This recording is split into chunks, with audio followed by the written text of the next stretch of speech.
Assalamualaikum warahmatullahi wabarakatuh. Perkenalkan, nama saya Dara Distia, NIM 2303031006. Dan di sini saya mendapatkan tugas untuk merangkum dan menjelaskan dari buku Numerical Modeling of Marine Hydrodynamic.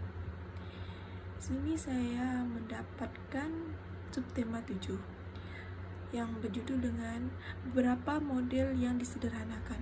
Nah, untuk memulai, mari kita ambil sebuah laut berbentuk persegi panjang dengan sisi A sama dengan 200 km di sepanjang sumbu X dan B sama dengan 100 km di sepanjang sumbu Y. Nah, tujuan kita adalah untuk mempelajari tentang distribusi arus yang berkaitan dengan angin yang berbeda, kemiringan dasar laut, dan keberadaan pulau-pulau di laut. A. Solusi analisis. Untuk kondisi yang disederhanakan, kedalaman konstan dan medan angin yang sangat tidak rumit, solusi analitik dapat diturunkan. Anggap angin lunak dan seragam bertiup ke arah positif sumbu X. R1 delta psi sama dengan 0 dengan kondisi batas di 3.27 komponen transport massa dalam domain integrasi medan mx sama dengan 0, my sama dengan 0 pada batas, dan sistem persamaan 3.21 dan 3.22 menyederhanakan menjadi GH yaitu percepatan gravitasi dan kedalaman do X dan do zeta tau X dalam kurung E sama dengan 0,3.44. Nah, jika hasil mengasumsikan kedalaman konstan H sama dengan 50 m dan angin tetap yang bertiup ke arah positif sumbu X dengan kecepatan yang bervariasi sepanjang sumbu Y pada gambar 8. Persamaan 3.26 untuk fungsi arus pengambilan bentuk R1 delta psi sama dengan do TSX per do Y dengan kondisi batas psi O, Y sama dengan psi X, 0 sama dengan psi A, Y sama dengan psi X, B sama dengan 0. Dengan pengambilan kecepatan angin, W sama dengan Wx sama dengan Qy persamaan 3.46 dapat dituliskan sebagai delta psi sama dengan Ky, psi sama dengan K yo per 31 dalam kurung Y pangkat 2 dikurang B pangkat 2 sama dengan dikurang K 2B per 3 sigma N sama dengan 0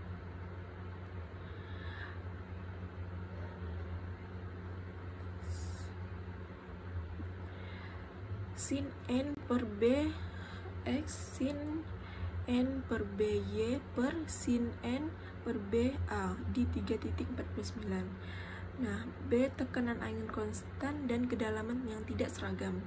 Nah, di sini saya sudah ada sebuah gambar.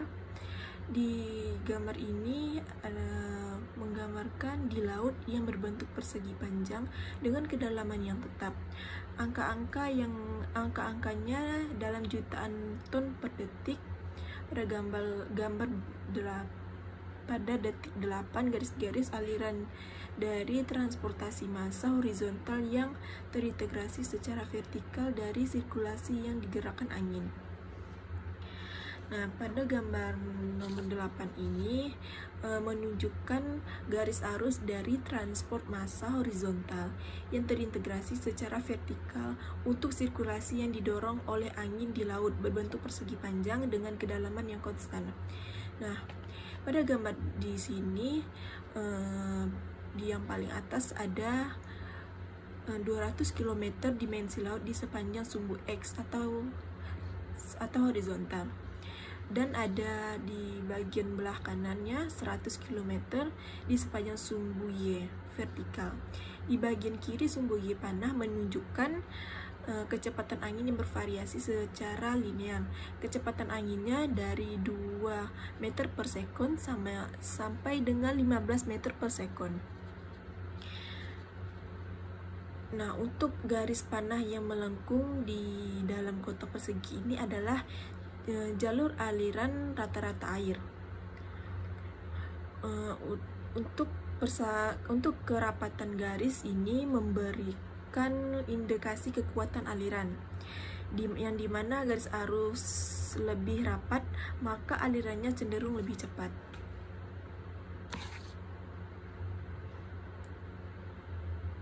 Nah, pada gambar nomor 9 menunjukkan arus permukaan yang sesuai dengan pola angin seperti yang sudah dijelaskan sebelumnya pada gambar nomor 8. Nah, berarti gambar nomor 9 ini tidak jauh berbeda dengan gambar yang nomor 8 yang tadi sudah saya jelaskan. Nah, setiap panah kecil di dalam kotak tersebut ialah vektor kecepatan arus di permukaan laut pada lokasi tersebut. Nah, panah yang lebih panjang, kita lihat yang di bagian ada terlihat panah-panah yang panjang, berarti itu arus yang lebih cepat. Sedangkan panah yang lebih pendek yang berarti arusnya lebih melambat. Arah panah tersebut menunjukkan arah aliran arus.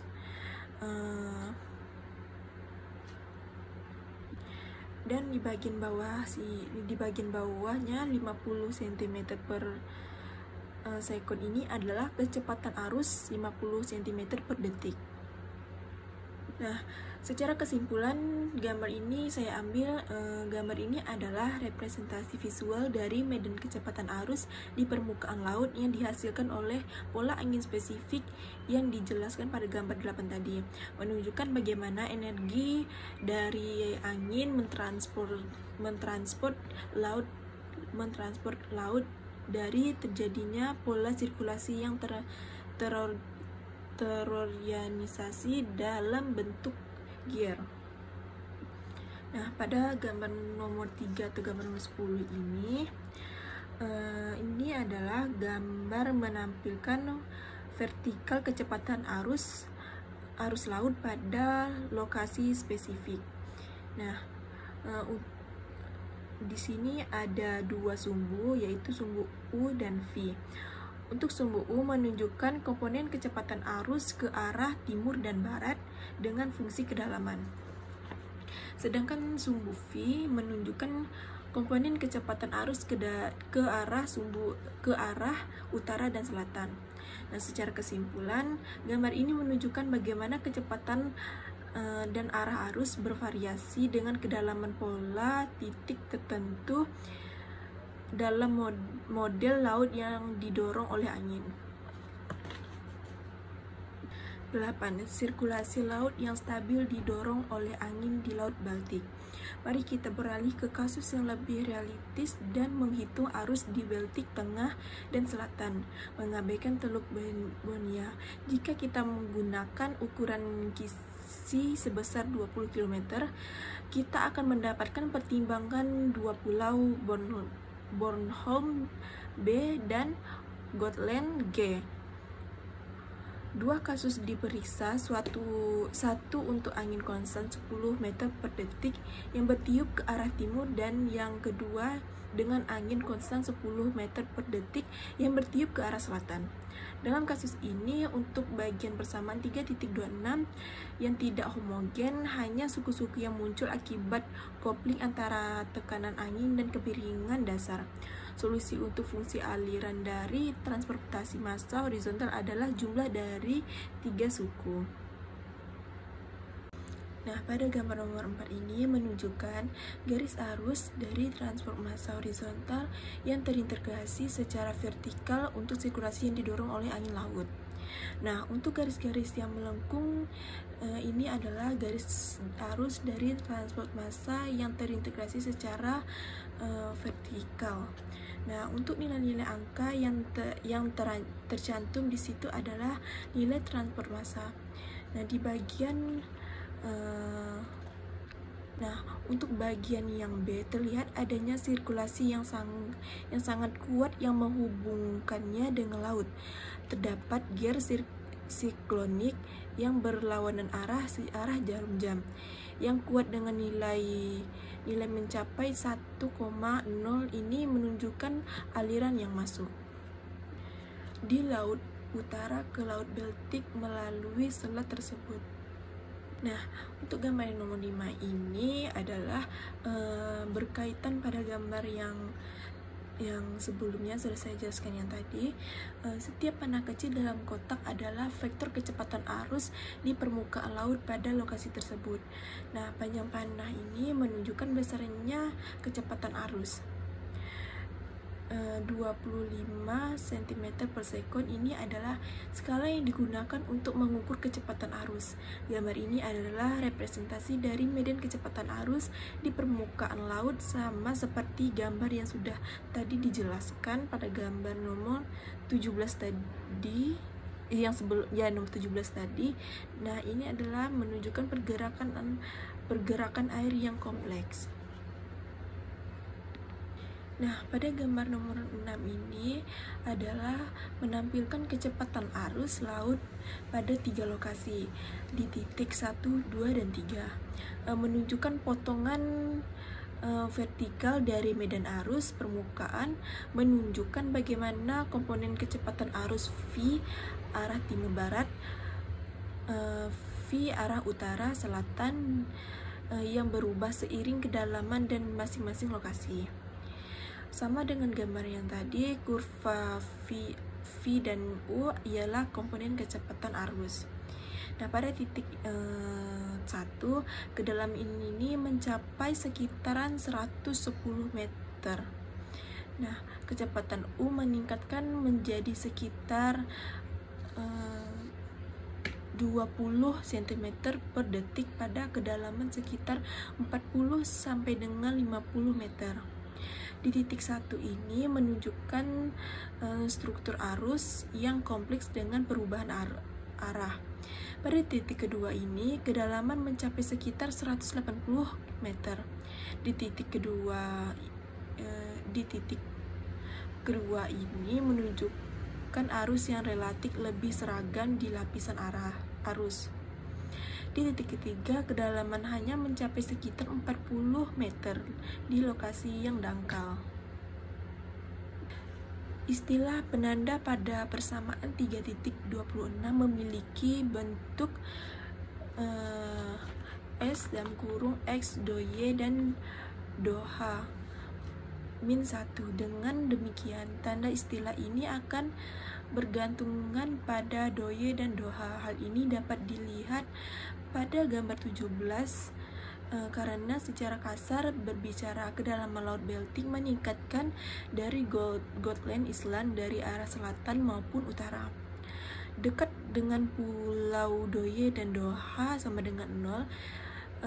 Dan dengan demikian ada 2 garis besar di gambar 17.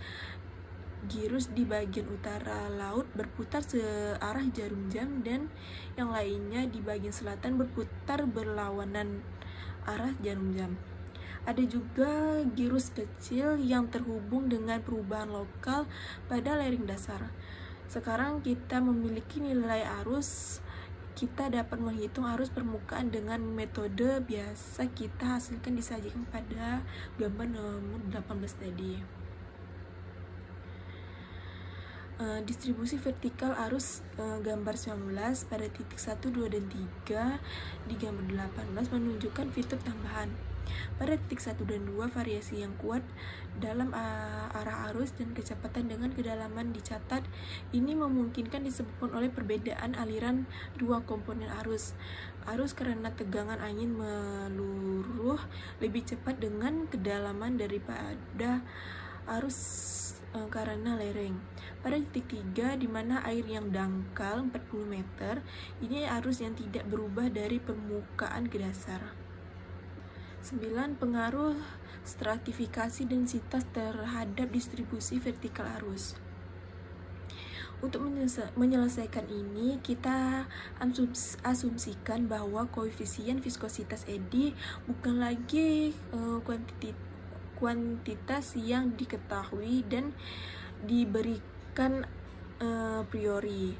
Lainnya, faktor yang tidak diketahui yang harus ditemukan dalam proses integrasi sistem persamaan, di mana proses energi turbulen memainkan peran sentral. Melalui persamaan ini, pengaruh stratifikasi densitas juga dipengaruhi melalui suku gaya Archimedes. Distribusi densitas untuk menghitung semacam itu diambil dari pengukuran in situ. Setelah fungsi arus untuk menghitung komponen permukaan laut ditemukan, kita masih mengamati dalam persamaan 3.16 dan 3.17. Satu variabel yang tidak diketahui yaitu koefisien viskositas eddy K. Untuk menemukan pertama-tama kita memerlukan persamaan energi turbulen untuk kasus gerakan rata-rata dalam arah horizontal dan pertukaran momentum dalam arah vertikal. Seperti dalam banyak perhitungan sirkulasi yang digerakkan oleh angin, koefisien viskositas eddy dianggap konstan. Tampaknya masuk akal untuk membandingkan nilai tersebut dengan hasil pekerjaan yang disajikan di sini, di mana koefisien bervariasi dengan kedalaman.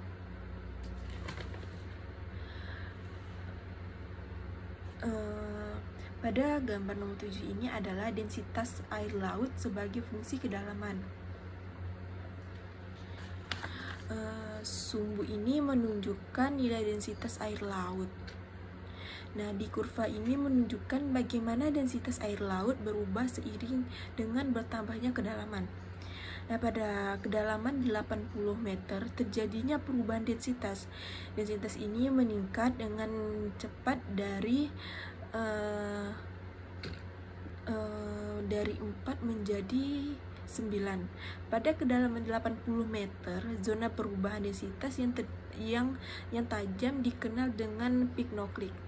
Nah, peak nuklik itu adalah semacam penghalang fisik untuk pencampuran energi diperlukan untuk mencampur air melintasi binuklik yang kuat sangat besar. 10. Arus yang digerakkan oleh angin dan densitas. Dalam perhitungan numerik seluruh area cekungan, kami menetapkan distribusi densitas multitahun rata-rata untuk bulan Agustus. Data yang diolah oleh Kowalik dan Taranowska 1974 yang merupakan transport massa musim panas yang paling tipikal. Masalah aproksimasi diselesaikan dengan pendekatan yang dipresentasikan dalam bab 2. Dalam pola sirkulasi yang diturunkan, peran sentral dimainkan oleh komponen boroklinik arus yang berintegrasi dengan topografi dasar. Amplitudo ketinggian permukaan laut adalah sekitar 17 cm secara umum. Kenaikan permukaan air batas di Selat Denmark hingga batas timur Teluk Finlandia. Beberapa kecenderungan untuk membentuk sirkulasi tertutup dalam bidang horizontal hanya diamati di atas cekungan Bornholm dan Teluk Granvik dan area Gotthard dalam geosiklonik.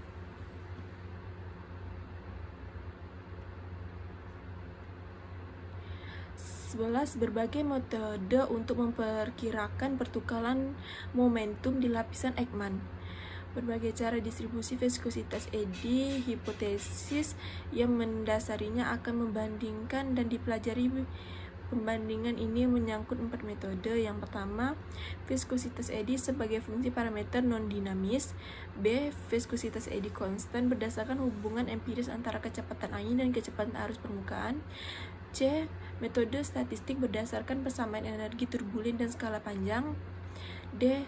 Metode statistik berdasarkan persamaan energi turbulen fungsi disipasi. Perhitungan numerik menunjukkan perbedaan tertentu antara metode C dan D. Perbedaan tersebut berkaitan dengan definisi skala panjang pada jarak yang lebih jauh di permukaan laut. Metode D, meskipun paling menjanjikan, memerlukan elaborasi lebih lanjut terkait dengan kondisi batas yang berbeda. Hasil ini yang diturunkan dengan metode ini dapat sangat berbeda dari apa yang telah diantisipasi secara tradisional. Pertimbangan di sepanjang pembahasan biasanya akan berkaitan dengan A. Laut dangkal yang kedalamannya kecil dibandingkan dengan kedalaman Ekman, sehingga lapisan batas bawah di permukaan menyatukan menjadi satu lapisan. B. Laut dalam, yaitu kedalaman lebih besar dari kedalaman Ekman. 12. Analisis dimensi mengkaitkan sifat-sifat lapisan batas turbulen dalam kondisi netral dengan parameter-parameter non-dimensional terbukti sangat berhasil di masa lalu. Lihat contohnya di Scarnedi 1967, Blackadder, dan Dinackers 1967. Untuk menerapkan analisis dimensional, orang dapat menyatakan himpunan parameter berikut yang menentukan aliran di dalam lapisan batas planet. Dengan parameter ini memungkinkan untuk membuat 3 bilangan non-dinamis yang independen untuk memberikan gambaran yang tepat tentang berbagai bagian aliran dalam lapisan batas. Bagian-bagian tersebut dapat digunakan untuk mendeskripsikan secara kuantitatif dibuat dengan cara yang berbeda-beda. Dalam pertimbangan selanjutnya, titik asal sistem koordinat kita akan ditempatkan di permukaan laut dan sumbu Z akan diarahkan menuju pusat bumi, di mana C dan S menunjukkan sebuah konstanta koefisien viskositas berubah secara linear dengan kedalaman. Lapisan ini umumnya disebut dengan lapisan flux konstan karena tegangan T terhubung dengan kecepatan melalui 1.34. Ketergantungan logaritma kecepatan pada kedalaman dalam lapisan permukaan mengikuti dari 3.74. Hal yang sama berlaku untuk lapisan batas dasar.